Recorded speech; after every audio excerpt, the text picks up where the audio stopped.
வந்தியத்தேவனும் இளைய பிராட்டியும் பேசியதை ஒட்டு கேட்ட ஆழ்வார்க்கடியான் பழையாறையிலிருந்து அன்றைய தினமே புறப்பட்டான். வேக வேகமாக தென் திசையை நோக்கி சென்றான். வழியில் எங்கும் சைவ வைஷ்ணவ சண்டையில் இறங்கவில்லை. காரியத்துக்கு தடை வர கூடாதென்று மனதை கட்டுப்படுத்திக் கொண்டு வலுவில் வந்த சண்டைகளை கூட வேண்டாம் என்று ஒதுக்கி தள்ளிவிட்டு நடந்தான். மதுரையில் சிறிது நேரம் தங்கினான். அங்கு அவன் அறிய விரும்பிய செய்தியை விசாரித்து அறிந்து கொண்டு ராமேஸ்வரத்துக்கு புறப்பட்டான். வந்தியத்தேவன் பூங்குழலியின் படகில் சென்று இலங்கை தீவில் இறங்கிய அதே நாள் மாலையில் ஆழ்வார்க்கடியான் நம்பி ராமேஸ்வரம் வந்து சேர்ந்து விட்டான். அந்த புண்ணிய பூமியை மிதித்த உடனே ஆழ்வார்க்கடியானுடைய மனதில் அத்தனை நாளும் அடங்கி கிடந்த வைஷ்ணவ ஆர்வம் கரையை உடைத்துக் கொண்டு பொங்கிவிட்டது. ராமேஸ்வர தீவில் எங்கெங்கு மொய்து கொண்டிருந்த வீரசைவ பட்டர்கள் அந்த ஆர்வத்துக்கு தூபம் போட்டு விட்டார்கள். அந்த புண்ணிய ஸ்தலத்துக்கு வரும் யாத்ரீகர்களுக்கு வழிகாட்டி அழைத்து சென்று பல இடங்களிலும் ஸ்நானம் பண்ணி வைப்பதும் ஆலயத்தில் மூர்த்தி தரிசனம் செய்து வைப்பதும் அந்த தீர்த்தம் மூர்த்தி விசேஷங்களை எடுத்து சொல்வதுமே அவர்களுடைய வேலைகள். எனவே புதிய யாத்ரீகர்களை கண்டதும் பட்டர்கள் பலர் சென்று சூழ்ந்து கொள்வார்கள். அவ்விதமே ஆழ்வார்க்கடியானையும் சுற்றி மொய்த்து கொண்டார்கள். அப்பனே வா, இந்த ஸ்தலத்திலுள்ள 64 தீர்த்தங்களில் ஸ்நானம் செய்து உன் தேகத்தில் தரித்திருக்கும் வைஷ்ணவ மத சின்னங்களை கழுவி துடைத்துக்கொள். ராமரின் பிரம்மஹத்தி தோஷத்தை போக்கிய தலம் அல்லவா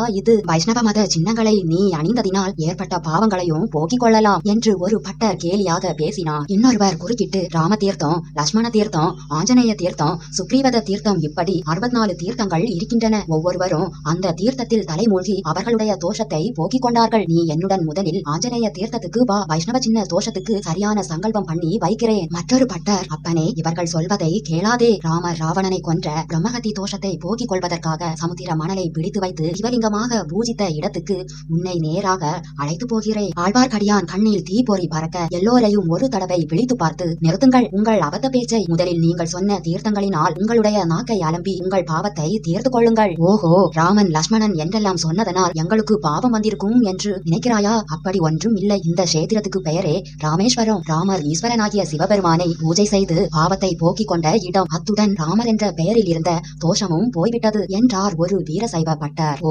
சிரோன்மணிகளே, ஏன் இப்படி தலைக்கு தலை உளறுகிறீர்கள்? இந்த ஸ்தல பெயரின் அர்த்தம் என்னதென்பதையே நீங்கள் தெரிந்து கொண்ட பாடில்லை. வைஷ்ணவரே, நீர் தான் சொல்லே. பிரம்மாவினுடைய ஒரு தலையை பறித்ததினால் சிவனுக்கு பிரம்மஹத்தி தோஷம் விட்டது. திருமாலின் பூரண அவதாரமாகிய ராமபிரானுடைய பாதம் பட்டு மிதமான இந்த இடத்துக்கு சிவன் வந்து அந்த பிரம்மஹத்தி தோஷத்தை போக்கிக் கொண்டார். ராமரை ஈஸ்வரன் பூஜித்த இடமானபடியால் ராமேஸ்வரம் என்ற பெயர் ஏற்பட்டது. தெரிந்து கொண்டீர்களா மூட சிகாமணி பட்டர்களே என்று ஆழ்வார்க்கடியான் கர்ஜித்தான். யாரடா அவன் எங்களை மூட சிகாமணிகள் என்பது? அடே தடியா, நீ என்ன தலையில் கொம்பு முளைத்தவனா என்று ஒரு பட்டர் சீறினார். இல்லை ஐயா பட்டரே, என் தலையிலே கொம்பு முளைக்கவில்லை, கையிலே தான் கொம்பு இருக்கிறது. என்னை யார் என்று கேட்டீர் அல்லவா?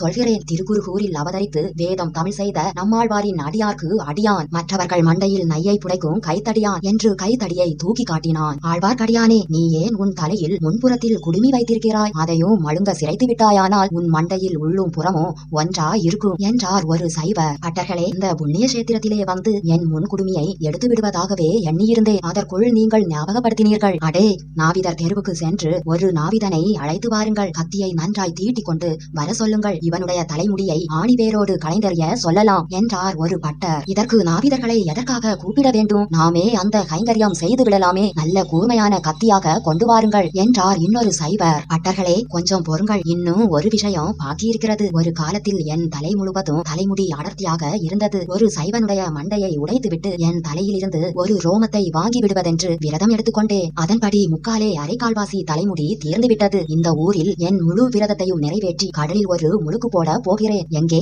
ஒவ்வொருவராக உங்கள் மண்டையை காட்டுங்கள் பார்க்கலாம் என்று ஆழ்வார்க்கடியான் கைத்தடியை ஓங்கினார். அடே, இந்த வைஷ்ணவன் என்ன துடுக்காக பேசுகிறான் என்று சொன்னார் ஒருவர். வைஷ்ணவரே, எங்கள் எல்லோருடைய மண்டையையும் உடைத்து விடுவாயா? உன்னால் முடியுமா என்று கேட்டார் இன்னொருவர். முடியாமலா? முக்காலே அரைக்கால் பங்கு தலைமுடியை எடுத்து விட்டிருக்கிறேன் என்று கூறி ஆழ்வார்க்கடியான் கைத்தடியை வேகமாக சுழற்றத் தொடங்கினான். அடியுங்கள் பிடியுங்கள் என்று தலைக்கு தலை கத்தினார்களே தவிர அந்த கூட்டத்தில் யாரும் ஆழ்வார்க்கடியானுக்கு அருகில் நெருங்கவில்லை. அந்த சமயம் வெகு சமீபத்தில் எழுந்த கோஷம் அவர்கள் எல்லோருடைய கவனத்தையும் கவர்ந்தது. திரிபுவன சக்கரவர்த்தி சுந்தர சோழ பராந்தகரின் முதன் மந்திரி அனிருத்த பிரம்மாதி ராஜர் வருகிறார் என்ற கோஷம் கேட்டது. எல்லோரும் திகைத்து போய் கோஷம் வந்த திசையை நோக்கினார்கள். ஆழ்வார்க்கடியான் எல்லோரிலும் அதிகமாக திகைத்து தனது கைத்தடியை கக்கத்தில் வைத்துக் கொண்டு பார்த்தான். அவர்கள் நின்று சண்டையிட்ட இடம் ராமேஸ்வர கோயிலின் மதில் ஓரமான முடுக்கு. அந்த முடுக்கு திரும்பியதும் எதிரே விரிந்து பரந்த கடல். அந்த கடலின் காட்சியோ கண்கொள்ளாத அற்புத காட்சியா இருந்தது. பெரிய பெரிய மரக்கலங்கள், சிறிய கப்பல்கள், படகுகள், ஓடங்கள், கட்டுமரங்கள் ஆகியவை நெடுகிலும் வரிசை வரிசையாக கண்ணு கெட்டிய தூரம் காணப்பட்டன.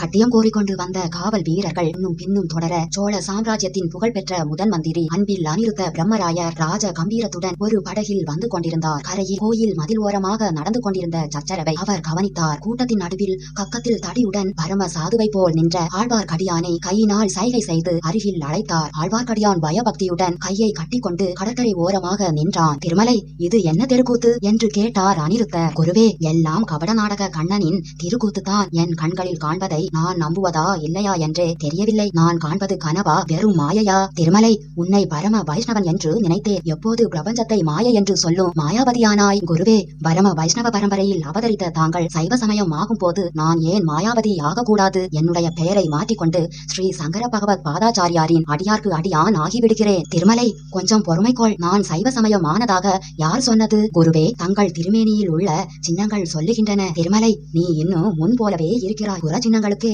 முக்கியம் கொடுக்கிறாய். நெற்றியில் இடுகிற சந்தனத்தை சாய்த்து இட்டால் என்ன, நிமிர்த்தி இட்டால் என்ன? குருவே, நான் ஒன்றும் அறியாதவன். எது முக்கியம் எது முக்கியமில்லை என்று தெரியாதவன். தாங்கள் தான் என்னை தெளிவித்து ஆட்கொள்ள வேண்டும். திருமலை, எல்லாம் தெளிவிக்கிறேன். நான் தங்கும் இடத்துக்கு வந்து சேர். அதோ கடலில் ஒரு சிறிய தீவு தெரிகிறது. பார்த்தாயா? அங்கே உள்ள மண்டபத்துக்கு வா. குருவே, இதோ இந்த சண்டைக்கார சைவர்கள் என்னை வரவிட வேண்டுமே என்று ஆழ்வார்க்கடியான் சொல்லி கையினால் அவர்களை சுட்டி காட்டினான். அதுவரை சும்மா இருந்த வீர சைவர்கள் உடனே நெருங்கி வந்தார்கள். பிரம்மாதிராஜரே, இந்த வைஷ்ணவன் எங்கள் மண்டைகளை உடைத்து விடுவானாம். இவனை தக்கபடி தண்டிக்க வேண்டும் என்று ஒருவர் ஆரம்பித்தார். மற்றவர்கள் தலைக்கு தலை பேசலானார்கள். இவனுக்கு தண்டனை நான் கொடுக்கிறேன், நீங்கள் போகலாம் என்றார் அனிருத்தர். இதனால் அவர்கள் திருப்தி அடையவில்லை. நாங்களே இவனுக்கு தண்டனை கொடுக்க கூடாதா? இவனுடைய முன்குடுமியை சிரைத்து இவனுடைய சின்னங்களை எல்லாம் அழித்து இவனை கிணற்றில் போட்டு முழுக்காட்டி என்று அடுக்கினார் ஒருவர். என்ன சொன்னீர்கள் என்று ஆழ்வார்க்கடியான் கண்களில் தீயெழ திரும்பி நோக்கினான். அனிருத்த பிரம்மராயர் அப்போது, பட்டர்மணிகளே, இவன் பெரிய முரடன். இவனை தண்டிக்க உங்களால் ஆகாது. நான் பார்த்துக் கொள்கிறேன் என்றார். பிறகு தம்மை தொடர்ந்து வந்த படகில் இருந்த அகபரிவார வீரர்களை பார்த்து, உங்களில் 8 பேர் இறங்கி இவனை நம் இடத்துக்கு கொண்டு வாருங்கள். மறுகணம் வீரர்கள் 8 பேர் கரையில் குதித்தார்கள். ஆழ்வார்க்கடியானை சூழ்ந்து கொண்டு நின்றார்கள். படகு மேலே சென்றது. படை வீரர்கள் புடைசூழ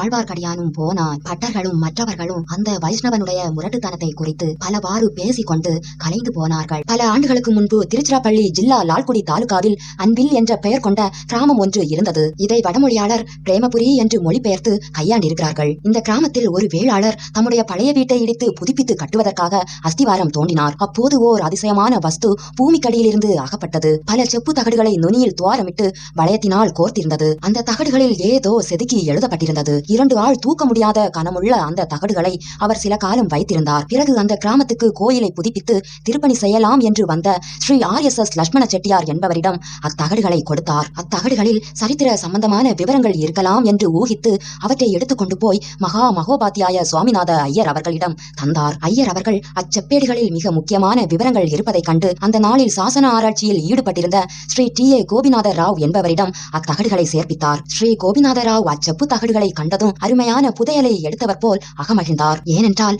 சோழ மன்னர்களின் வம்சத்தை பற்றிய அவ்வளவு முக்கியமான விவரங்கள் அச்செப்பேடுகளில் செதுக்கப்பட்டிருந்தன. சுந்தர சோழ சக்கரவர்த்தியின் முதல் மந்திரியான அன்பில் அனிருத்த பிரம்மராயருக்கு சக்கரவர்த்தி பட்டத்துக்கு வந்த 4ஆம் ஆண்டில் அளித்த 10 வேலி நிலசாசனத்தை பற்றிய விவரங்கள் அந்த செப்பேடுகளில் செதுக்கப்பட்டிருந்தன. இந்த நிலசாசனத்தை எழுதிய மாதவ பட்டர் என்பவர் சுந்தர சோழர் வரைக்கும் வந்த சோழ வம்சாவளியை அதில் குறிப்பிட்டிருந்தார். அத்துடன் அனிருத்த பிரம்மராயரின் வைஷ்ணவ பரம்பரையை குறிப்பிட்டு அவருடைய தந்தை, தாயார், பாட்டனார், கொள்ளுப்பாட்டனார் ஆகியவர்கள் ஸ்ரீரங்கநாதரின் ஆலயத்தில் செய்து வந்த சேவையை குறித்தும் எழுதியிருந்தார். இதற்கு முன்னால் அகப்பட்டிருந்த ஆனைமங்கல செப்பேடுகள், திருவாலங்காட்டு செப்பேடுகள் ஆகியவற்றில் கொடுத்திருந்த சோழ வம்சாவளியுடன் அன்பில் செப்பேடுகளில் கண்டது பெரும்பாலும் ஒத்திருந்தது. எனவே அந்த செப்பேடுகளில் கண்டவை சரித்திரபூர்வமான உண்மை விவரங்கள் என்பது உறுதியானது.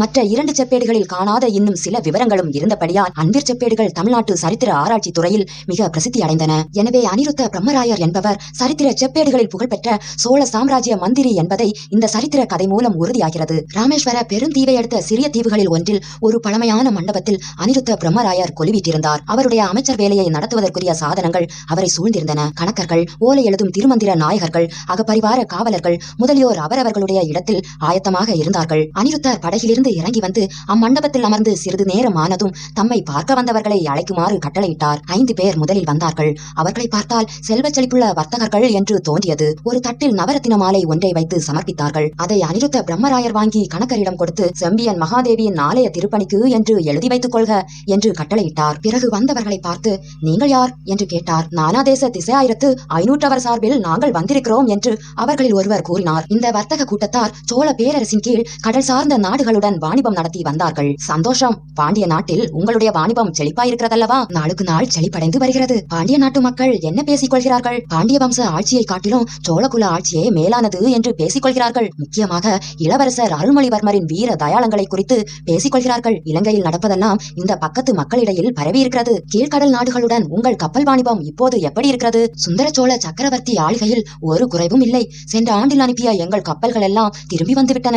ஒன்று கூட சேதமில்லை. கடல் கொள்ளைக்காரர்களினால் தொல்லை ஒன்றும் இல்லையே. சென்ற ஆண்டில் இல்லை. மானப்பாற தீவுக்கு அருகில் இருந்த கடற்கொள்ளைக்காரர்களை நம் சோழர் கப்பற்படை அழித்த பிறகு கீழே கடல்களில் கொள்ளை பயம் கிடையாது. நல்லது. நாம் கொடுத்தனுப்பிய ஓலை சம்பந்தமாக என்ன ஏற்பாடு செய்திருக்கிறீர்கள்? கட்டளைப்படி செய்திருக்கிறோம். இலங்கை சைனியத்துக்கு அனுப்ப 1000 மூட்டை அரிசியும் 500 மூட்டை சோளமும் 100 மூட்டை துவரம் பருப்பும் இந்த ராமேஸ்வர தீவில் கொண்டு வந்திருக்கிறோம். இலங்கைக்கு அனுப்பி வைக்க ஏற்பாடு செய்ய வேண்டும். உங்களுடைய கப்பல்களிலேயே ஏற்றி அனுப்ப முடியுமா? கட்டளையிட்டால் செய்கிறோம்.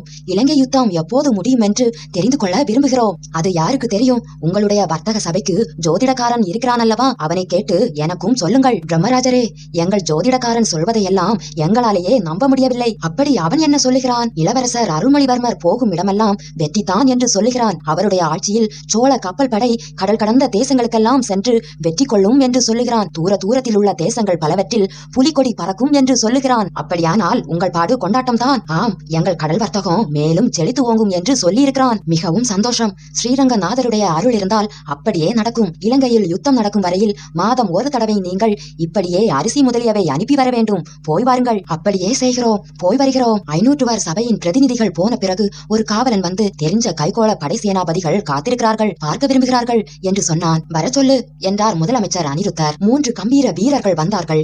அவர்களுடைய முகங்களிலும் தோற்றத்திலும் வீரலட்சுமி வாசம் செய்தாள். அஞ்சா நெஞ்சம் படைத்த வீரர்கள் என்று பார்த்தவுடனே தெரிந்தது. இன்று தமிழ்நாட்டில் கைத்தறி நெசவு தொழிலில் ஈடுபட்டு நூலின்றி திண்டாடும் கைகோள வகுப்பார் சோழ பேரரசின் காலத்தில் புகழ்பெற்ற வீர வகுப்பராய் இருந்தனர். அவர்களில் பொறுக்கி எடுத்த வீரர்களை கொண்டு சோழ சக்கரவர்த்திகள் அகப்பரிவார படையை அமைத்துக் கொள்வது வழக்கம். அப்படி பொறுக்கி எடுக்கப்பட்ட படைக்கு தெரிஞ்ச கைகோளர் படை என்று பெயர் வழங்கியது. அந்தந்த சக்கரவர்த்தி அல்லது அரசரின் பெயரையும் படை பெயருக்கு முன்னால் சேர்த்துக் கொள்வதுண்டு. சுந்தர சோழ தெரிஞ்ச கைகோள படையர்தானே என்று அனிருத்தர் கேட்டார். ஆமையா, ஆனால் அப்படி சொல்லிக் கொள்ளவும் எங்களுக்கு வெட்கமா இருக்கிறது. அது ஏன்? சக்கரவர்த்தியின் சோற்றை தின்று கொண்டு 6 மாத காலமாக இங்கே வீணில் காலம் கழித்து கொண்டிருக்கிறோம். உங்கள் படையில் எத்தனை கை, எத்தனை வீரர்கள்? எங்கள் சேனை 3 கைமா சேனை. இவர் இடங்கை சேனை தலைவர், இவர் வலங்கை சேனை தலைவர், நான் நடுவிற்கை படைத்தலைவன். ஒவ்வொரு கையிலும் 2000 வீரர்கள். எல்லோரும் சாப்பிட்டு தூங்கிக் கொண்டிருக்கிறோம். போர் தொழிலே எங்களுக்கு மறந்துவிடும் போலிருக்கிறது. உங்களுடைய கோரிக்கை என்ன? எங்களை இலங்கைக்கு அனுப்பி வைக்க கோருகிறோம். இளவரசர் அருள்மொழிவர்மர் மகாதண்ட நாயகராயிருக்கும் சைன்யத்திலே சேர்ந்து யுத்தம் செய்ய விரும்புகிறோம். ஆகட்டும். தஞ்சைக்கு போனதும் சக்கரவர்த்தியின் சம்மதம் கேட்டுவிட்டு உங்களுக்கு அறிவிக்கிறேன். பிரம்மராஜரே, அதற்குள்ளே இலங்கை யுத்தம் முடிந்துவிட்டால் அந்த பயம் உங்களுக்கு வேண்டாம். இலங்கை யுத்தம் இப்போதைக்கு முடியும் என்பதாக தோன்றவில்லை. ஈழத்து சேனா வீரர்கள் அவ்வளவு பொல்லாதவர்களா? எங்களை அங்கே அனுப்பி வைங்கள். ஒரு கை பார்க்கிறோம். ஒரு கை என்ன, நீங்கள் 3 கையும் பார்ப்பீர்கள். தெரிஞ்ச கைகோளரின் 3 கை மகா சேனை யுத்த களத்தில் புகுந்து விட்டால் பகைவர்களின் பாடு என்னவென்று சொல்ல வேண்டுமோ? நடுவிற்கை வீரர்கள் பகைவர் படையின் நடுவில் புகுந்து தாக்குவீர்கள். அதே சமயத்தில் இடக்கை வீரர்கள் இடப்புறத்திலும் வலக்கை வீரர்கள் வலப்புறத்திலும் சென்று இடி விழுவது போல பகைவர்கள் மீது விழுந்து தாக்குவீர்கள். பிரபுவே, அப்படி தாக்கிதான் பாண்டிய சைன்யத்தை நிர்மூலம் செய்தோம். சேரர்களை முறியடித்தோம். வீரர்களே, பாண்டியர்களும் சேரர்களும் போர்க்களத்தில் எதிர்த்து நின்றார்கள். அதனால் அவர்களை தாக்கி முறியடித்தீர்கள். பகை வீரர்களை முதலில் கண்ணால் பார்த்தால்தானே அவர்களை நீங்கள் ஒரு கையும் பார்க்கலாம், 3 கையும் பார்க்கலாம். பிரபுவே, ராவணர் காலத்து அசுரர்களைப் போல் இந்த காலத்து இலங்கை வீரர்களும் மாயாவி ஆகிவிட்டார்களா? மேகமண்டலத்தில் மறைந்து நின்று போரிடுகிறார்களா? மாயாவிகளாய் மறைந்து தான் விட்டார்கள். ஆனால் போர் செய்யவில்லை. போரிட்டால் தான் இருக்குமிடத்தை கண்டுபிடித்து விடலாமே. இலங்கை அரசன் மகிந்தனையும் காணவில்லை, அவனுடைய சேனா வீரர்களையும் காணவில்லை. காடுகளிலே மலைகளிலே எங்கே போய் ஒளிந்து கொண்டார்களோ தெரியவில்லை. ஆகையால் 6 மாதமாக இலங்கையில் யுத்தமே நடைபெறவில்லை. உங்களையும் அங்கே அனுப்பி என்ன செய்கிறது? மகாமந்திரி, எங்களை அனுப்பி பாருங்கள். மகிந்தனும் அவனுடைய வீரர்களும் காடு மலைகளிலே ஒளிந்திருக்கட்டும், அல்லது மேகமண்டலத்திலே ஒளிந்திருக்கட்டும்.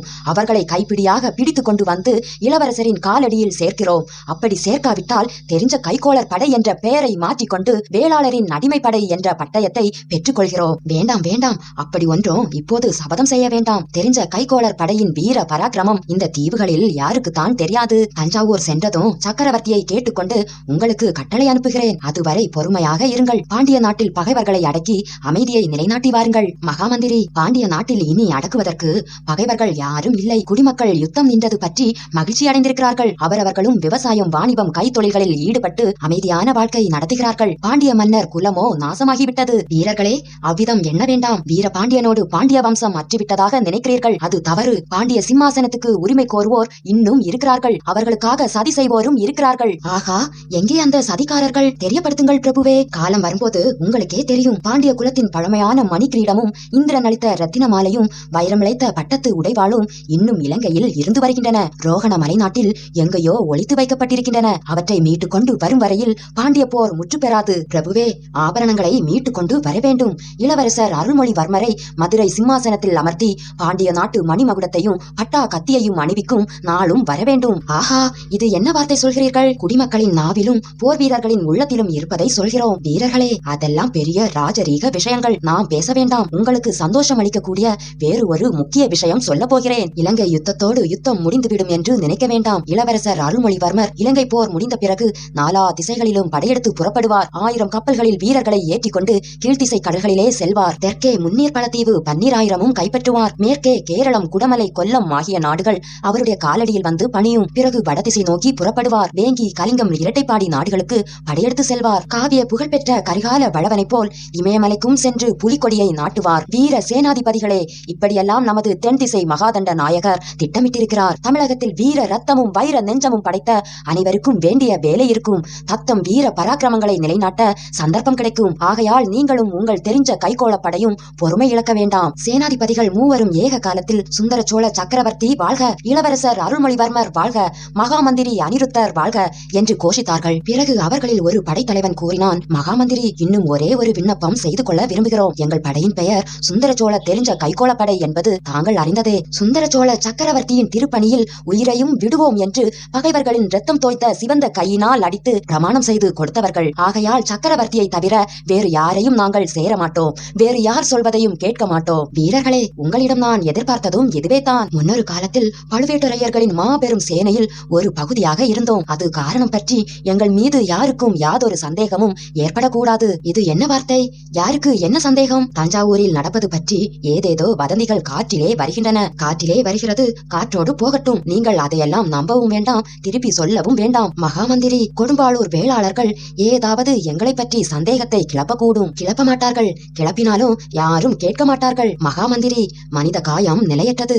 அதனால் சுத்த வீரர்கள் உயிருக்கு பயப்பட மாட்டார்கள். திரிபுவன சக்கரவர்த்தி ஆனாலும் ஒரு நாள் இறைவன் திருப்பாதங்களை அடைய வேண்டியதுதான். சக்கரவர்த்திக்கோ உடல்நிலை சரியாக இல்லை. வானத்தில் வால் நட்சத்திரம் பிரகாசிக்கிறது. சக்கரவர்த்திக்கு அப்படி ஏதாவது நேர்ந்து விட்டால் எங்கள் படை வீரர்கள் அருள்மொழிவர்மரின் அகபரிவாரமாக விரும்புகிறார்கள். வீரர்களே, சக்கரவர்த்தியின் ஆணைப்படி நடப்பது உங்கள் கடமை. மகாமந்திரி, சக்கரவர்த்தியின் ஆணையை எங்களுக்கு தெரிவிப்பது தங்களுடைய கடமை. தாங்கள் அந்த பொறுப்பை ஏற்றுக்கொள்ளுங்கள். அல்லது தஞ்சைக்கு போய் சக்கரவர்த்தியை தரிசிக்க எங்களுக்கு அனுமதி கொடுங்கள். வேண்டாம், நீங்கள் தஞ்சை போவது சரியல்ல. வீண் குழப்பம் ஏற்படும். சக்கரவர்த்தியை கண்டு உங்கள் விருப்பத்தை தெரியப்படுத்துவதை நானே ஏற்றுக்கொள்கிறேன். நீங்கள் நிம்மதியாக இருங்கள். மகாமந்திரி, தங்களிடம் தெரியப்படுத்தியதுமே எங்களுடைய மனதில் இருந்த பாரம் நீங்கிவிட்டது. போய் வருகிறோம். தெரிஞ்ச கைகோள படைத்தலைவர்கள் மூவரும் அங்கிருந்து அகன்று சென்றார்கள். ஆகா, பொன்னியின் செல்வரிடம் அப்படி என்னத்தான் ஈர்ப்பு சக்தி இருக்குமோ தெரியவில்லை. அவரை ஒருமுறை பார்த்தவர்கள் கூட பைத்தியமாகி விடுகிறார்களே என்று வாய்க்குள் முணுமுணுத்துக் கொண்டார் அனிருத்த பிரம்மராயர். பிறகு உரத்த குரலில், அந்த முரட்டு வைஷ்ணவனை